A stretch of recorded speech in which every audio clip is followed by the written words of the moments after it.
Mr. Hammer, why are you eating a wax apple? Why am I eating a wax apple? You're on your own with that one, pal.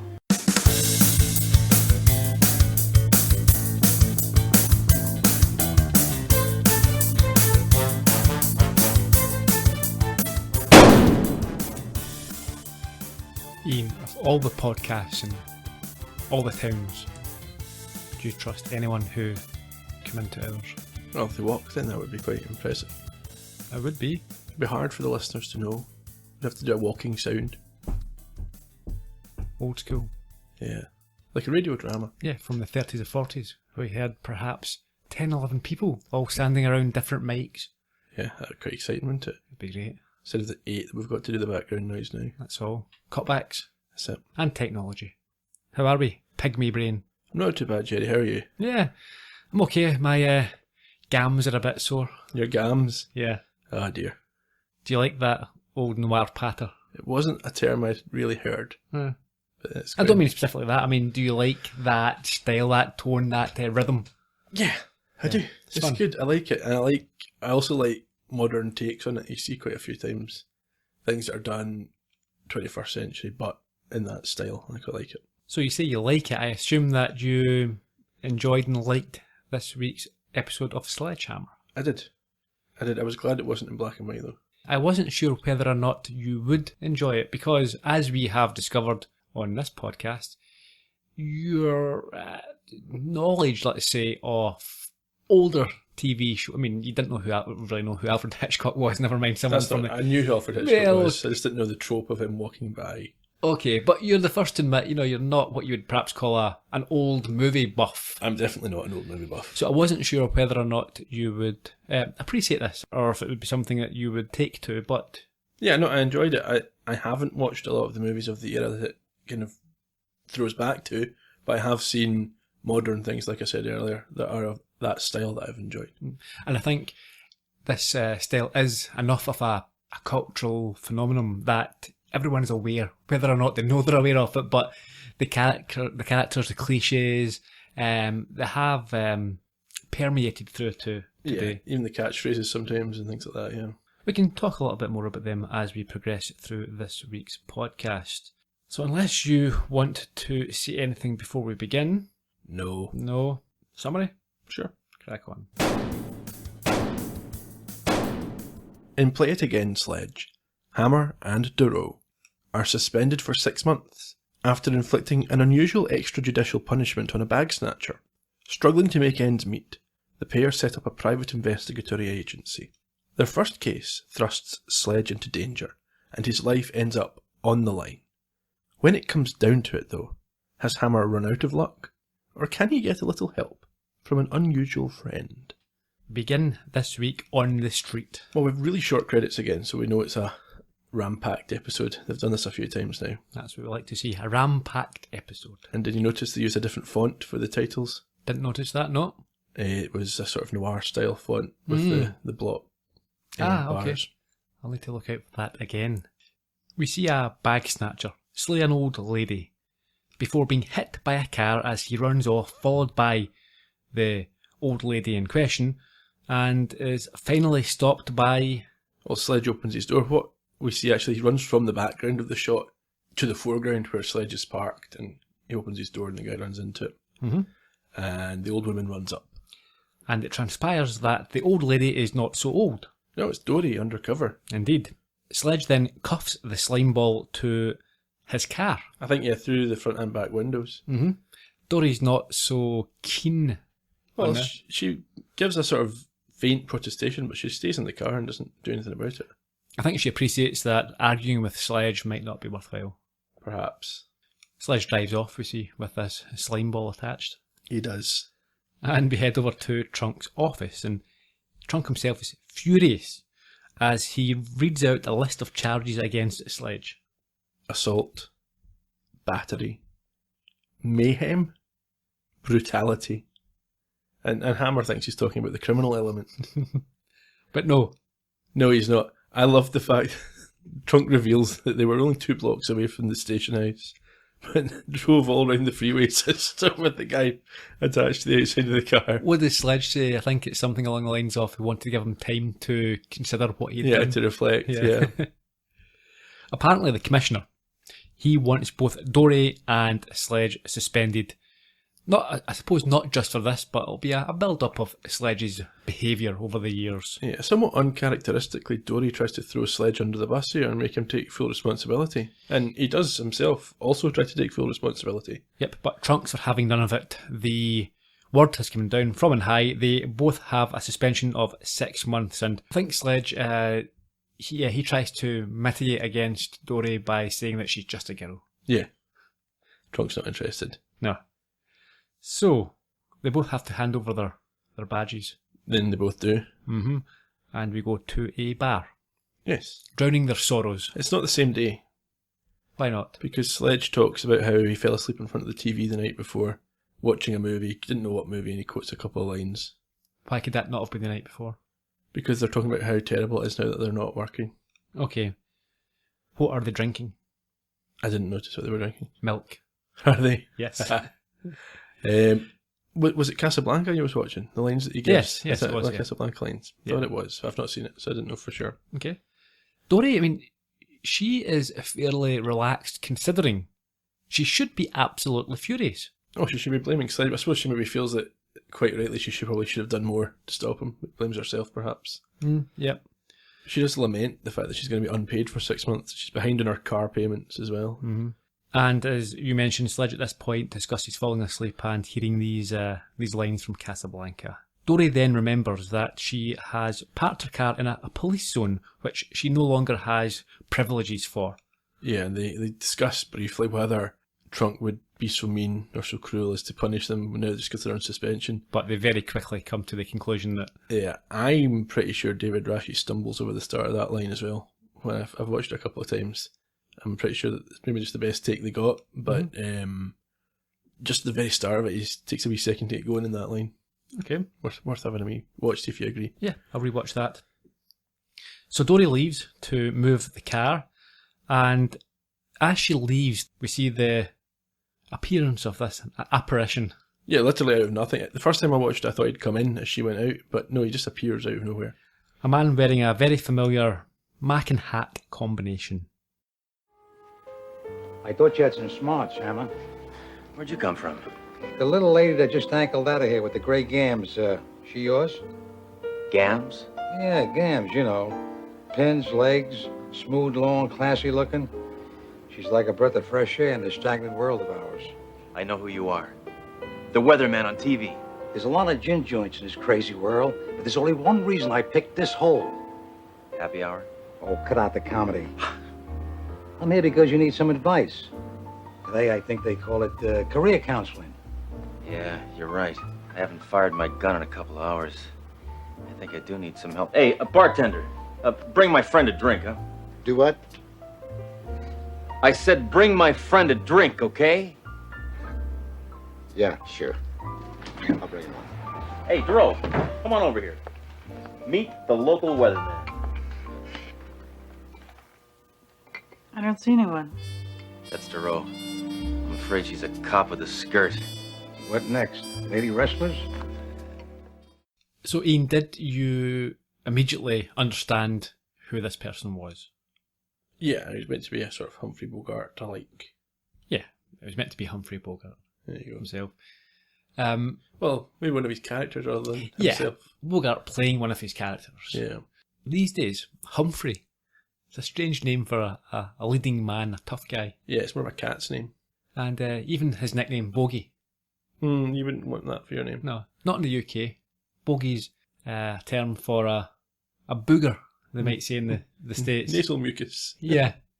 My son has been watching, he's never off YouTube, watching all these American kids.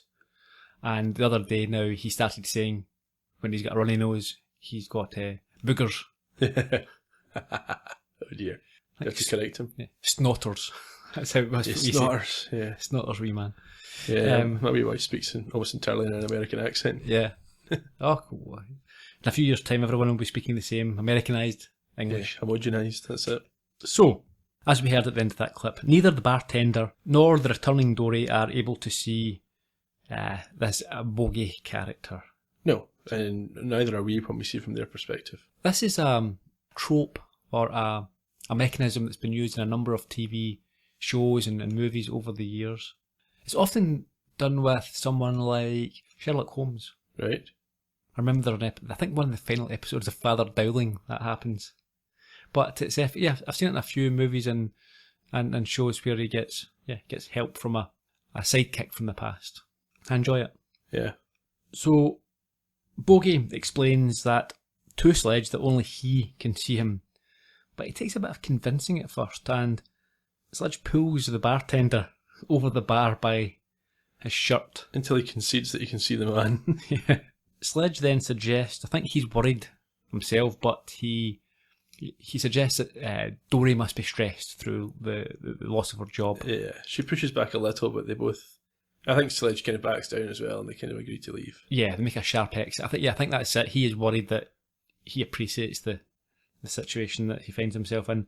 So we head over to his apartment, and he enters and he pulls his gun for a chat. Now, we have mentioned before, and certainly in season 1, you made the point on several occasions that talking to the gun was nice when done selectively, but we've seen it a few times now in every episode so far of season 2, and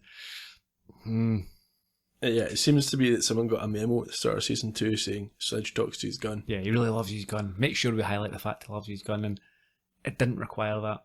I mean, maybe they did audience testing after season 1 and found that folk hadn't picked up on that very well. Yeah, or maybe they did audience testing and they found that the audience liked that, and they went, oh, if they like it, then more. You can't have too much of a good thing. Maybe there was loads more of it in season 1 that just all got cut every week. He is startled to find the Bogey waiting for him and tell him that guns and pain are now useless on him. Yeah, he puts a flame through his hand to demonstrate that he's dead. To put it bluntly. He then gives Sledge some career advice. What is it? He says that in his day, cops that ended up off the force would start out as PIs. And we quickly move to Sledge and Dory's new office. Yeah, with the standard PI door, glass door with the writing on it. Did you like the way they'd styled that? Loved it. I also liked the initial shot. Yeah, of Dory getting her dress sorted out. She suits that. She's got a look that harkens back to that era. You could certainly see her in the 30s or the 40s. She's got a classical beauty. Okay. Did you like the fact that her name was way down the bottom of the door? Yeah, it's basically a starring Sledgehammer and Dory as well, yeah. She's changed her haircut. She has, not through choice. Well, apparently she can't afford her regular hairdressing. Yeah. It's quite lank and keeps falling over one of her eyes. Yeah, and she gets really quite upset with it from time to time. Sledge also, like yourself, likes her new outfit. He does, yeah. Comments on it. Yes, he confirms that business is not looking good, but he compliments her on her looks and says that she is finally looking like a real girl. I think that means a more traditional looking girl. Perhaps. Yeah. Sledge heads through to his own inner office and Bogey again is waiting for him. Yeah, and again, there's lots of nice things to say about Dory. Yep. And you wonder if he's come from Sledge's own mind. Are these things that Sledge is really thinking? Ah, I've not thought of that before, Ian. That's a very good point. How much of this is Hammer's, well, I was going to say subconscious, but apparently doesn't have one, but according to him, but maybe he does. Maybe he doesn't realise he has one. Yeah, that's a very good point. A client's arrived as well. Yes, a Mrs. Emily Carstairs, a femme fatale. Almost literally.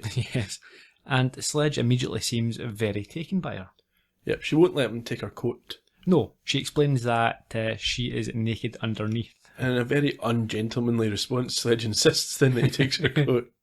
She goes on to tell Sledge about her trouble. Apparently her husband was found dead after lying on a beach for a week. He'd been strangled by some seaweed. Yeah. Sledge queries how someone could lie for a week on a beach without being noticed. Did you like her explanation? He'd a very good tan, was that it? Yeah, it's the same colour as the sand. Yeah. Makes no sense. None at all. She goes into some more detail.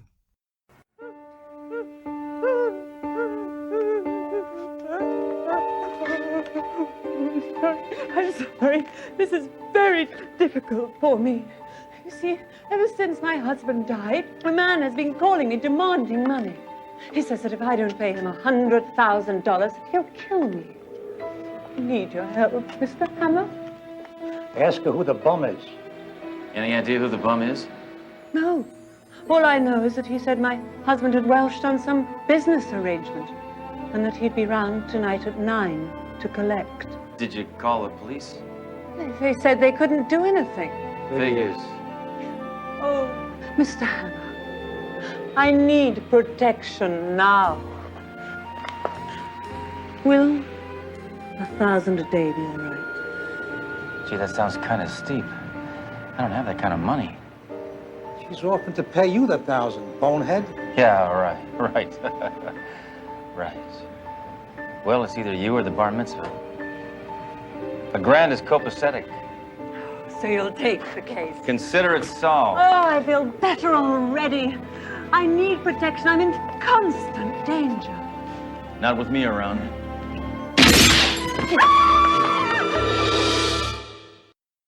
Timely, just as he says she's not in danger with him around. He then smashes his window and starts firing shots back, hitting the ERA sign across the street. Now, this was mentioned before and we weren't sure, but we have been told. Equal Rights Act or something like that. Yeah, that would make sense.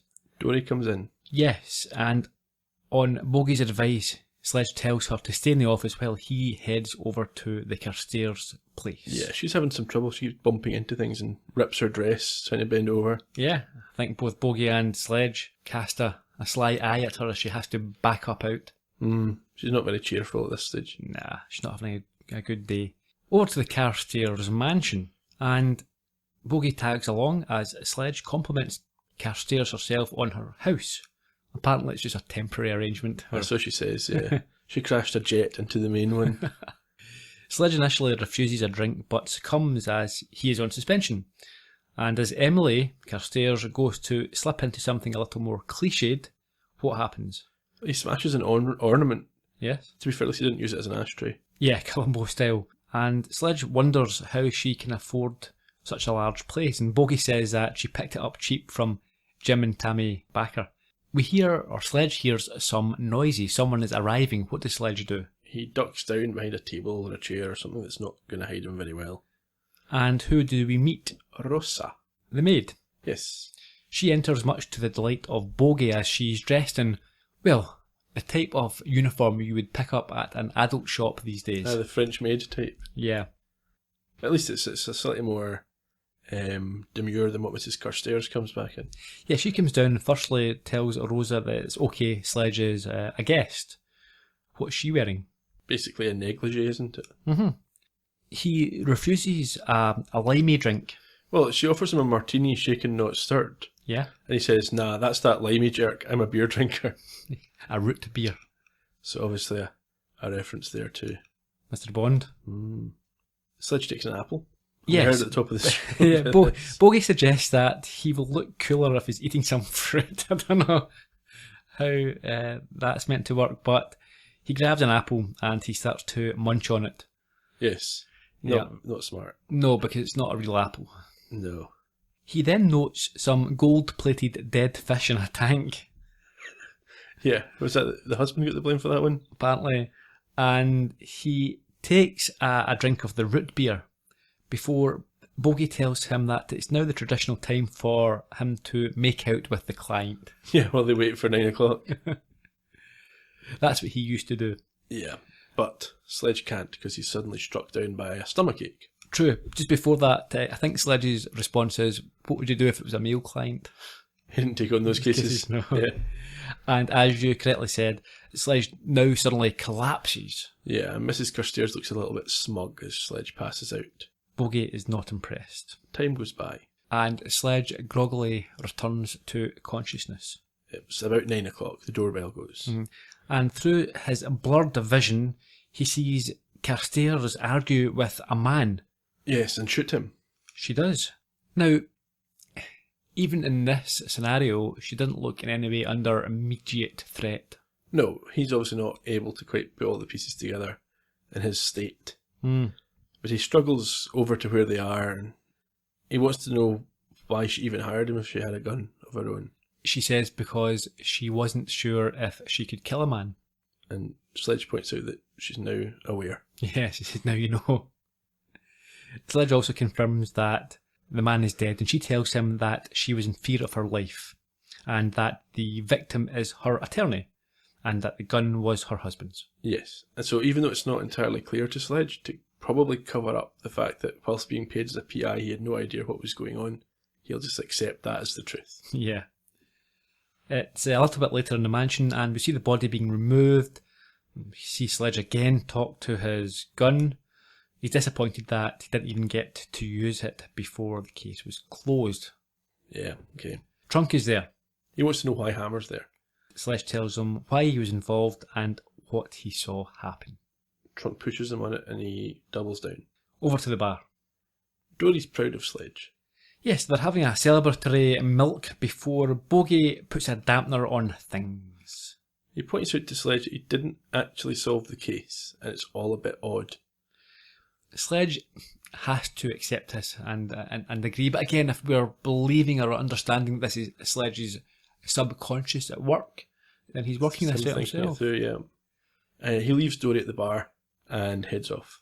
Yes, he does. He heads over to the Carstairs mansion and is met at the door by Emily herself.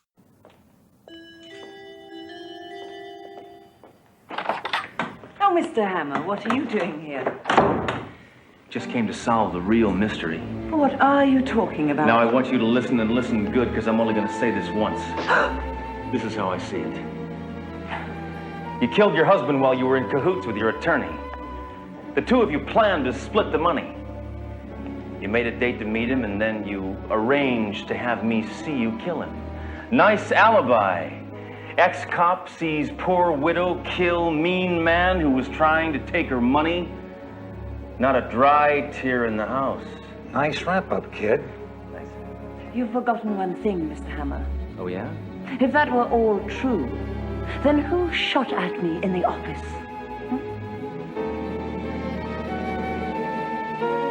Who shot at her?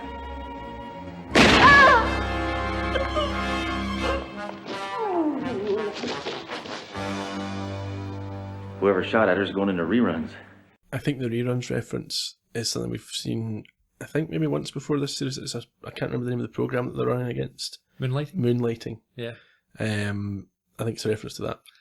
I think it is, and I think it'll probably be referenced again in the future. Yeah. It's Rosa who's shot Emily. She is the mastermind behind it and explains why and how the plan changed. Yeah, I don't understand this, but how does she think she's going to get the money? But who knows? she wouldn't inherit anything.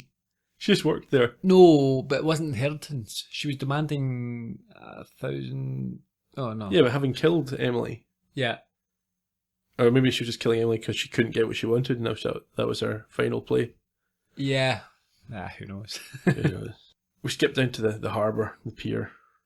Yes, Rosa has decided to kill Sledge by tying him to an anchor and dragging him into the marina. Yeah, but she's not very strong, so she's taken a long time. It looked like an anvil to me, but an anchor is the same difference, isn't it? Yeah, same difference. It's taken her a very long time to get anywhere near the edge of the pier. So in a panic, Sledge pleads for help from an initially reluctant Bogey because he's meant to be this ghost who can't interfere. Yes. However, he changes his mind and stops Rosa in her tracks. How? He kisses her. To the score off. I don't know. As time goes by. Right. Yeah, I mean, I was going to say I liked the music in the last clip that we played when he was talking to Emily. Yeah. I like how that's her style. Sure. Yeah, and Bogey says after he kisses Rosa, after that kiss, she may never move again. Yeah, he won't need to tie her up. Here's looking at you, kid. Hey. That Sledge says that, and Bogey is upset. He says, that's my line. We then have the epilogue, which is at the marina.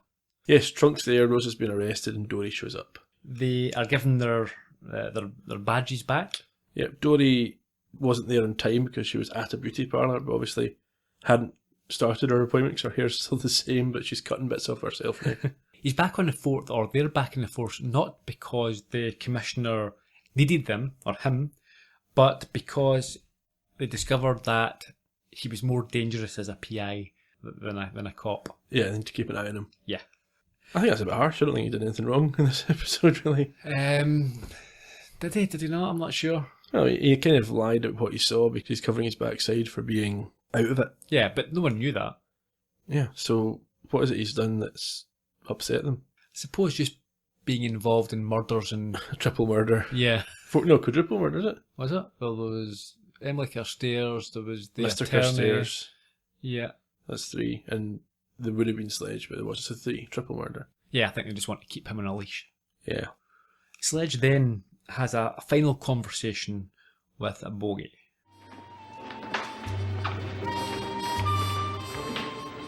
Thanks. What was your name again? Spade, Marlowe, Diamond. What's the difference? Will I ever see you again? If you ever need me, just whistle. You know how to whistle, don't you? Just pucker up your lips and blow. I think this is the beginning of a beautiful friendship.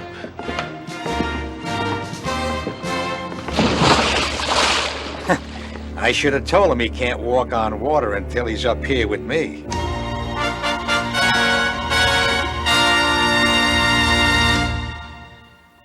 I must admit, I thought that the episode leaned more on the style and the feel of it rather than relying on humour and comedy. I didn't think it was as funny this week, but that's not a criticism. I agree. I was going to say the same thing. It wasn't, and I was going to say I'm glad they didn't try to shoehorn slapstick or hilarious one-liners or things like that in where they didn't maybe fit. I liked this episode. Yeah, they tried to follow, or they tried to really homage the genre. And if you didn't like this, there are 40 other episodes that do have those things. Yeah, I can see they were having fun. I certainly was. I thought it was good. It's nice to see the character doing something different. Yeah, definitely.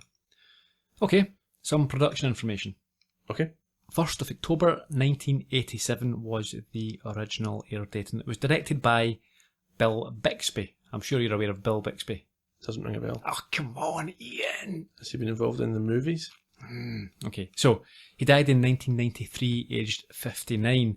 This is his first of 8 Sledgehammer directions. As an actor, he starred in My Favourite Martian with Ray Walston from last week. Yep. The big Nazi, or the small Nazi. He was also in Goodnight Beantown, The Magician, The Courtship of Eddie's Father, The Joey Bishop Show, but most famous for, you've certainly seen him, as Dr. David Banner in The Incredible Hulk, the 70s Incredible Hulk. The series? Yes. Okay. Probably have seen that, yeah. Yeah. Yeah, no, I would have done as a kid. Yeah. Okay. I wouldn't know his name for that, though. Really? No. As a director, I think he directed some Sledge episodes, but Mr. Merlin Mannix, but most famous latterly, I think his last role was directing a number of episodes of Blossom. Okay. Remember that? That was popular. Teen show back in the 90s. Yeah, no, I never watched Blossom either, but I knew of it because it was obviously huge. Mm-hmm. David Ketchum and Tony DeMarco were the writers, and we've mentioned them before. Robert Sachi played Humphrey Bogart, or Bogey. He was born in 1941, and as you can probably guess, he is essentially a pro Humphrey Bogart lookalike. That's mostly what he does, or did do. It's one of those things you have to have a window of opportunity. Well, I was going to say that he's not done much, I don't think, since the 90s, and that's because Bogart's iconic look, you can't really play him when he's a young man, and unfortunately he died in his 50s, so there was no old Bogart. So if that's your game, then really once you get into your 60s or so, you're out of luck. Anyway, he was also in Die Hard 2 and a movie called The Man with Bogart's Face. Die Hard 2 is underrated. I think we've discussed this before. Yeah, it's not bad. It's not a bad movie, but I would say certainly 1 and 3 are better. Yes, but 4 or 5 are worse. 5 certainly is, and 4 is probably worse than 2. But 4 is acceptable. Yeah, I would agree. 5, all those things. 5 rubbish. I only watched part of it. I couldn't be bothered with it. Yeah. Maria Richwine played Rosa. She was born in 1952. She's an ex-Playboy bunny back in the 80s, known for the Buddy Holly story, The Sitter, Hamburger the Motion Picture, and AKA Pablo. Sarah Douglas played Emily Carstairs, born in 1952. Now, you must have recognised her. She looked familiar, maybe from one of the superhero movies. Yeah, Ursa from Superman 1 and 2. She played a baddie. As a young boy growing up, yeah, she was a villainous creature. Cruella de Vil type. Yes. Also in Conan the Destroyer, The Return of the Living Dead 3, Matlock, Magnum, Murder, She Wrote, and Emmerdale Farm. Why not? Indeed. She was, now, you can see this, I'd imagine, she was considered, I think, approached to play Evil Lynn in Masters of the Universe. Makes sense, I love that movie. Well, yeah, I've mentioned this before, I wouldn't say I love it, it's a bit of a... Brilliant. Yeah. It's got the most frustrating post-credits scene ever. Why? Well, after the credits, Skeletor comes out of the goo and goes, "I'll be back," but then he never came back. Yeah, they thought there were going to be numerous sequels, but it flopped. I remember getting the toys, because obviously I already had all the He-Man toys when that movie came out, and then you got all the new movie He-Man toys. Oh, that was amazing. But that was one of the reasons, I think the movie came out about 2 years after the actual series stopped. Yeah.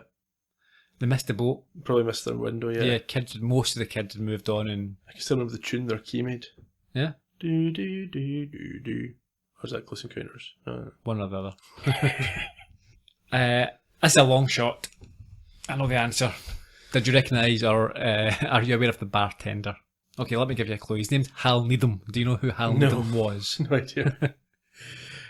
He died in 2013, aged 82. Massive friend of Burt Reynolds. But he was I'll need him. Yes, but no, he was a stuntman. Okay. At the time regarded as probably the biggest and most famous and well-renowned stuntman man in the world. Is that why he was getting chucked over the bar? Yeah. But he became a director. Okay. What did he direct? A lot of stuff with Burt Reynolds. But he wrote and directed Smokey and the Bandit and all the sequels. Okay. And also Cannonball Run 1 and 2. So not high works of art, but actually hugely commercially successful. Fair play to him. Went from a stuntman to a successful director. Good. He also worked on, as a stuntman, Star Trek, the original series, Gunsmoke, Rawhide, and Half Gun Will Travel, which was a... Oh, we had a parody in that in season 1. In Chinatown. And he directed, as I said, Cannonball Run 1 and 2, Smokey and the Bandit, lots of the Smokey and the Bandit TV movies, BL Striker, and a movie that I really liked, a TV movie from the 70s called Death Car on the Freeway. Now, I saw this as a kid and it creeped me out. So it was a van, blacked out sort of windows, but it used to stalk women on the freeway. And it'd play this really fast fiddler music. So he'd pop that in, it was like a cartridge, an 8-track, or whatever these things are. And he'd pop that in, play this really fast fiddle music, and he'd nitro attached to it so he could put his foot down. And he used to knock women off the freeway, and they would die. Right. But you never saw the face. It was that sort of really, it was like a horror movie. It wasn't a horror movie, but it was that, creepy man who you didn't know who he was. There was no backstory. It was just suddenly the tension would build up, and then suddenly you'd see this pulling on. You'd look in the rear view mirror and you'd see this van behind them, and it was atmospheric. I mean, I've watched it a few times, sometimes on, and it's a lot of old nonsense, but I always have to watch it when it is on. He directed that, and he also had a small part in it as well. That makes me think of, what's that movie, Roadkill? Is it? Yes. Where you've got the guy in the truck chasing folk down the... Same idea. I mean, in Jewel, we've mentioned this before, Spielberg's first movie, which was basically given to him because of his work on Columbo, Murder by the Book. But yeah, I mean, it can be when you this intimidating, just a vehicle, and you don't know who's behind it. It can be very, very suspenseful and enjoyable. Anyway, trivia. I mean, I think everyone knows. Play it again, Sam. Yep. Famous quote, never actually spoken in Casablanca. It's just play it, Sam. Yeah, there's a lot of those sort of famous quotes that aren't right. Give me a couple. Well, they never say "beam me up, Scotty" in Star Trek. Or at least Kirk doesn't. Neil Armstrong, first man on the moon, might say, "One small step for a man." Yep. Now, whether he'd said it and it was obscured or whether he got it wrong, there's some debate, I believe. Elementary, My Dear Watson was never uttered, never written. There you go. Yeah, there's quite a lot. You know how to whistle, don't you? It was said by Lauren Bacall, who was the the She wife gets of, a reference at the start as well. He says Dory's not quite Lauren Bacall. yeah, in the movie To Have and Have Not, and there's lots of other Bogart and those type of lines. Yeah, they just kind of scattered them. So, any favourite lines this week? I just like the one when she says, I'm in constant danger, and he says, not with me around, and a bullet immediately comes through the window. Mm-hmm. I liked the line about, I didn't know if I could kill anyone. He says, well, now you do. Yeah. Next week, we have Wild About Hammer. Yes, and in the meantime, you can keep up with us on the website, sledgehammerpodcast.com. We'll be chatting about this episode and the ones that we've done up until now. Also on social media, we're at Sledgecast on both Twitter and on Facebook. And if you don't mind, if you have a minute or two, please rate, review, subscribe on iTunes, even if it's not where you listen to the podcast, because it helps other people find it, and that's great for us, and hopefully helps more people watch Sledgehammer once they've enjoyed this. Hopefully. Okay, I think that's us. So, cheerio. Frosties.